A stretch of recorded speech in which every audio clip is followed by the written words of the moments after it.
नमो विष्णुपादाय कृष्णप्रेष्ठाय भूतले श्रीमते भक्तिवेदांत स्वामिनिति नामिने नमस्ते सारस्वते देवे गौरवाणी प्रचारिणे निर्विशेष शून्यवादीं पाश्चात्य देशतारिणे हरे कृष्णा भक्तர்கள் அனைவருக்கும் அன்பான வணக்கம். இந்த வீடியோ பதிவின் மூலமாக நாம் பார்க்க இருப்பது பகவத்கீதையின் ஸ்லோகங்களை மனப்பாடம் செய்வதனால் ஏற்படக்கூடிய பயன்கள் என்னென்ன என்பதையும், ஸ்ரீமத் பகவத்கீதையை எந்தெந்த முறைகளெல்லாம் நாம் மனனம் செய்யலாம், அவ்வாறு செய்வதனால் என்னென்ன விதமான திறன்கள் நம்மிடம் வளரும் என்பதையும் நாம் பார்க்க போகின்றோம். ஸ்ரீமத் பகவத்கீதையினுடைய ஸ்லோகங்களை மனப்பாடம் செய்வது என்பது ஒரு சாதாரணமான ஏதோ கல்வி முயற்சி கிடையாது. இது ஒரு ஆன்மீக பயிற்சி. இது மனதை சுத்திகரித்து பக்தியை வளப்படுத்தக்கூடிய ஒரு செயல்பாடு. இப்போ அதனுடைய முக்கியமான பலன்களை பற்றி நாம் பார்க்கலாம். இதனுடைய முதல் பலன் என்னவென்றால், பகவானுடைய செய்தியை உள்ளது உள்ளபடி பேசுகின்ற ஒரு திறமை.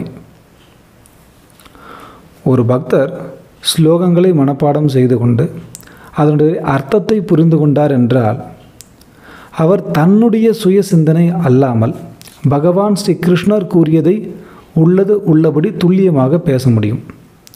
இதற்கு சாஸ்திர சம்பந்த வாணி என்று பெயர். இப்போ சாஸ்திரத்தில் உள்ள விஷயங்களை உள்ளபடி பேசுதல் என்று பெயர். இரண்டாவது ஒரு பலன் என்னவென்றால், ஆச்சாரிய பரம்பரை அதனுடைய செய்தி இந்த உலகத்தில் நிலைத்திருக்கும். அப்போ பகவத்கீதை உள்ளது உள்ளபடி பேசியதன் காரணத்தினால்தான் பகவானுடைய செய்தி 5000 வருடங்களுக்கு முன்பு எவ்வாறு கொடுக்கப்பட்டதோ அதே போல் இன்றும் கூட நமக்கு கிடைக்கின்றது. இதே போல் நாமும் கூட பகவத்கீதை ஸ்லோகங்களை மனப்பாடம் செய்வதன் மூலமாக அந்த ஆச்சாரியருடைய அந்த விருப்பங்கள், அதாவது தூய வடிவில் உள்ளது உள்ளபடி அடுத்த தலைமுறைக்கு கொடுத்தல் என்ற அந்த ஒரு சேவையை நாம் செய்ய முடியும். மூன்றாவது விஷயம், நம்முடைய வாழ்க்கையில் குழப்பமான நிலைகளில் வழிகாட்டியாக இந்த பகவத்கீதை இருக்கும். இப்போ நம்முடைய வாழ்க்கையில் பல்வேறு விதமான குழப்ப நேரங்களில் மனப்பாடம் செய்த ஸ்லோகங்கள் நமக்கு வழிகாட்டியாக வெளிப்படும், நம்முடைய இதயத்தில் இருந்து வெளிப்படும். அது பகவான் ஸ்ரீ கிருஷ்ணர் இதயத்தில் அமர்ந்து கொண்டு, அதாவது பரமாத்மாவாக அமர்ந்து கொண்டு நாம் உள்ளே வாங்கிய விஷயங்களை மீண்டும் நமக்கு பிரதிபலித்து கொடுப்பார். அது பல்வேறு சூழ்நிலைகள் நமக்கு வழிகாட்டியாக அமையும். நான்காவது நன்மை, நம்முடைய நினைவாற்றல் மற்றும் நம்முடைய மனமானது குவிக்கப்படுகின்ற அந்த ஒரு பயிற்சி. இப்போ சமஸ்கிருத ஸ்லோகங்களை மனப்பாடம் செய்வது நமது நினைவாற்றல், கவனம் மற்றும் மன அமைதியை பெரிதாக மேம்படுத்தும். இதுவும் கூட ஒரு வகையில் தியானம் போலவே செயல்படும். ஐந்தாவது நன்மை, பகவான் ஸ்ரீ கிருஷ்ணருடன் ஒரு ஆன்மீக இணைப்பு அல்லது தொடர்பு என்று சொல்லலாம். ஒவ்வொரு ஸ்லோகமும் பகவான் ஸ்ரீ கிருஷ்ணருடன் ஒரு தனிப்பட்ட உறவு கொண்டது. ஸ்ரீல பிரபுபாதர் கூட இதை வலியுறுத்தியிருக்கின்றார். ஸ்ரவணம் மற்றும் கீர்த்தனம் மூலமாக பகவானை நாம் தொடர்பு கொள்ளலாம் என்று. இப்போ ஸ்ரவணம் என்றால் கேட்டல், கீர்த்தனம் என்றால் கேட்ட விஷயத்தை எடுத்துச் சொல்லுதல். அப்போ இந்த ஸ்லோகங்களை நாம் கேட்கின்றோம், பிறகு எடுத்து சொல்லுகின்றோம். இவ்வாறு சொல்வதன் மூலமாக பகவான் ஸ்ரீ கிருஷ்ணனுடன் நாம் ஒரு நெருங்கிய தொடர்பை ஏற்படுத்தி கொள்ளலாம். ஆறாவது நன்மை, நம்முடைய பிரச்சாரம் மற்றும் பக்தி சேவைக்கு இது உதவி செய்யக்கூடியது. நாம் யாரிடமாவது பகவானுடைய கருத்துக்களை எடுத்து சொல்லப் போகின்றோம் என்றால், அப்போது பொருத்தமான ஸ்லோகங்களை நாம் மேற்கோள் காட்டலாம். அவ்வாறு மேற்கோள் காட்டுவதன் மூலமாக அது அதிகாரப்பூர்வமானதாக இருக்கும். அதே சமயத்தில் நமக்கும் சரி, எதிரில் இருப்பவருக்கும் சரி, அது பெரிய அளவில் ஊக்கமூட்டுவதாக அமையும். 7வது நன்மை, மன அமைதி மற்றும் உணர்ச்சிகளுடைய சமநிலைக்கு வரும். இப்போ பகவத்கீதையின் ஸ்லோகங்களை தினமும் ஜபிப்பதன் மூலமாக மனதில் சாந்தமும் தெளிவும் நம்பிக்கையும் பெருமளவில் வளரும். அது நம்முடைய மன அழுத்தத்தை அகற்றி சுத்தமான சத்துவம் என்ற நிலையை வளர்க்கும். அந்த சுத்த சத்துவ நிலையில்தான் உண்மையான ஆனந்தமே இருக்கின்றது.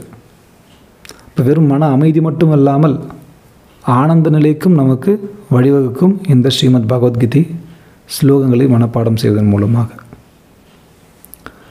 இவ்வாறாக நாம் தற்பொழுது 7 நன்மைகளை பார்த்தோம். சாஸ்திரங்களில் பார்த்தால் இதற்கு மேற்பட்டும் அதிகமான நன்மைகள் இருக்கின்றன. இது நமக்கு நேரடியாக உணரப்படுகின்ற, ஆரம்ப நிலையிலேயே உணரப்படுகின்ற சில நன்மைகள் என்பதால் இதை அடியேன் மேற்கோள் காட்டி கூறியிருக்கின்றேன். தற்போது நாம் பகவத்கீதை ஸ்லோகங்களை எந்தெந்த வழிகளிலெல்லாம் மனப்பாடம் செய்யலாம் என்று நாம் சற்று விவரமாக பார்ப்போம். முதலில் அர்த்த பாடம் என்ற ஒரு பாடம் இருக்கின்றது. அர்த்த பாடம் என்றால் நம்முடைய வாழ்க்கைக்கான ஒரு சூழ்நிலை, அதற்கேற்ற ஸ்லோகம். இப்போ வாழ்க்கையில் ஏதாவது ஒரு சூழ்நிலை வருகின்றது என்றால் உடனே யோசிக்க வேண்டும், இந்த சூழ்நிலையை பற்றி பகவான் ஸ்ரீ கிருஷ்ணர் ஏதேனும் சொல்லியிருக்கின்றாரா என்று யோசிக்க வேண்டும். அவ்வாறு நீங்கள் யோசிக்கும் பொழுது நிச்சயமாக அதனுடன் தொடர்பு கொண்ட ஒரு ஸ்லோகம் நமக்கு நினைவுக்கு வரும். இதுபோன்று நாம் நினைவில் வைக்க பழக வேண்டும். ஒரு உதாரணத்துக்கு தோல்வி வரும்பொழுது பகவான் ஒரு ஸ்லோகம் சொல்லுவார், லாபா லாபோ ஜயா ஜெயோ. அதாவது லாபமாக இருந்தாலும் நஷ்டமாக இருந்தாலும், வெற்றியாக இருந்தாலும் தோல்வியாக இருந்தாலும் சமநிலையில் இருப்பாயாக. அந்த சமநிலையில் இருக்க வேண்டிய அந்த கலையை பற்றி பகவத்கீதையில் தெளிவாக எடுத்து சொல்லியிருக்கின்றார். அது நமக்கு ஞாபகத்திற்கு வரும். இது ஒரு உதாரணம். அடுத்ததாக 2வது மனனம் செய்யும் முறை என்னவென்றால், ஸ்லோகம் சொல்லி அதற்கான அர்த்தம் அதை நாம் மனனம் செய்ய வேண்டும்.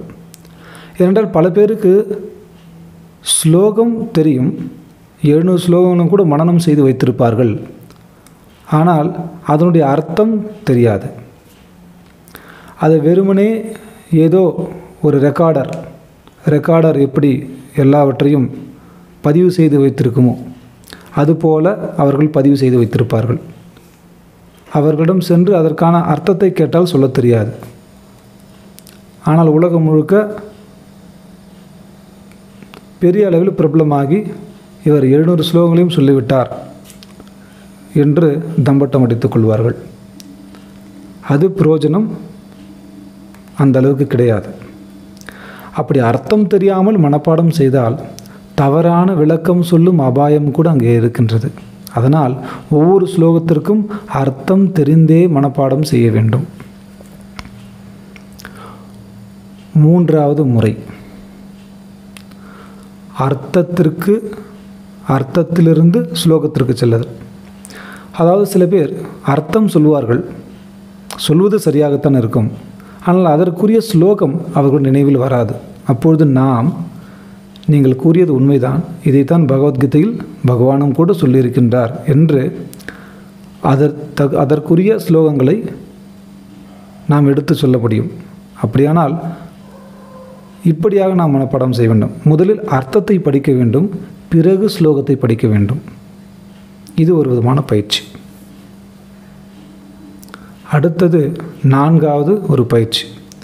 ஸ்ரீல பிரபுபாதர் நம்முடைய ஆச்சாரியரால் கொடுக்கப்பட்ட அந்த தாத்பரியத்தை, அந்த பொருளுரையை நாம் அதனுடனே சேர்த்து புரிந்து கொள்ள வேண்டும். ஏனென்றால் பல நேரங்களில் நேரடியான மொழிபெயர்ப்பை படித்து அதை புரிந்து கொள்ளுதல் பல பேருக்கு கடினமாக இருக்கும். அப்போது சில பிரபுபாதருடைய விளக்கத்தை நாம் மனதில் வைத்து கொள்ளும்பொழுது பகவத்கீதை இந்த குறிப்பிட்ட திசை, அதாவது பக்தி யோகத்தை நோக்கித்தான் செல்ல வேண்டும் என்ற அந்த கடிவாளம் இங்கே பலமாக இருக்கும். பகவத்கீதையினுடைய நோக்கமே பக்தி யோகம்தான். ஆகையால் நம்முடைய அந்த ஸ்லோகம் சம்பந்தமான புரிதல் இருக்கின்றதல்லவா, அது பக்தி பூர்வமானதாகவும் தத்துவ ரீதியானதாகவும் சரியானதாகவும் இருக்க வேண்டும். அதற்காக நம்முடைய ஆச்சாரியர் ஸ்ரீல பிரபுபாதருடைய அந்த பொருளுரையை நாம் உடனுடைய புரிந்து கொள்ள வேண்டும். 5வது முறை, அத்தியாயத்தினுடைய எண்கள் மற்றும் ஸ்லோகத்தினுடைய எண்களுடன் மனப்பாடம் செய்ய வேண்டும். இப்போது அத்தியாயத்தினுடைய எண்ணும் ஸ்லோகத்தினுடைய எண்ணும் தெரிந்திருந்தால் பிறருக்கு எளிதாக மேற்கோள் காட்டி குறிப்பிட்டு நாம் எடுத்து சொல்லலாம். இது ஒரு பயிற்சி பெற்ற பக்தருடைய அடையாளம். அடுத்ததாக 6வதாக சொல்லுகின்ற மற்றொரு பயிற்சி என்னவென்றால், ஸ்லோகத்தினுடைய எண் அதற்குரிய ஸ்லோகம். நாம் எப்படி பயிற்சி செய்ய வேண்டும் என்றால், ஏதாவது ஒரு ஸ்லோகத்தினுடைய எண்ணை எடுத்துக்கொள்ள வேண்டும். பிறகு அந்த எண்ணுக்குரிய ஸ்லோகத்தை மனப்பாடம் செய்ய வேண்டும். இது ஒரு முறை. அப்போதுதான் யாராவது ஸ்லோகத்தினுடைய பகவான் கிருஷ்ணர் இங்கே கூறியிருக்கின்றார், அங்கே கூறியிருக்கின்றார் என்று சொன்னால், எங்கே கூறியிருக்கின்றார், எந்த ஸ்லோகம் சொல்லுங்கள் என்று நாம் கேள்வி கேட்டு அவரையும் ஒரு வழிமுறைக்கு கொண்டு வர முடியும்.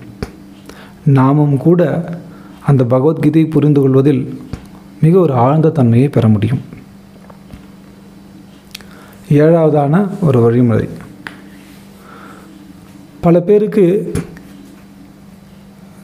பகவத்கீதையினுடைய ஸ்லோகத்தினுடைய முதல் வரி மட்டும் தெரிந்திருக்கும், அல்லது 2வது வரி மட்டும் தெரிந்திருக்கும். இப்போ 2வது வரியை மட்டும் எடுத்து மேற்கோள் சொல்வார்கள், முதல் வரி மறந்து விடுவார்கள்.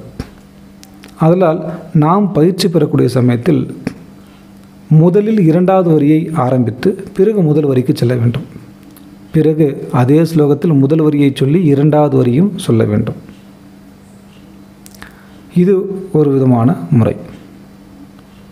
அது 8வது முறை, ஜபம் செய்கின்ற அந்த பாணியில் ஒரு பக்தி உணர்வோடு உச்சரித்தல்.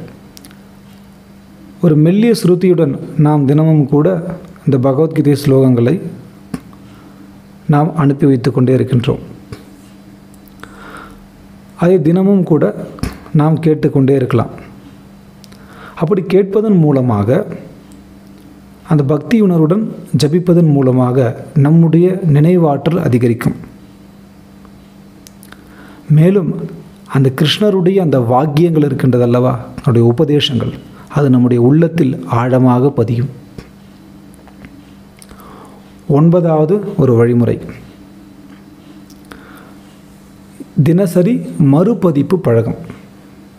அதாவது தினமும் 3 அல்லது 5 ஸ்லோகங்களை ஜபிக்கவும்.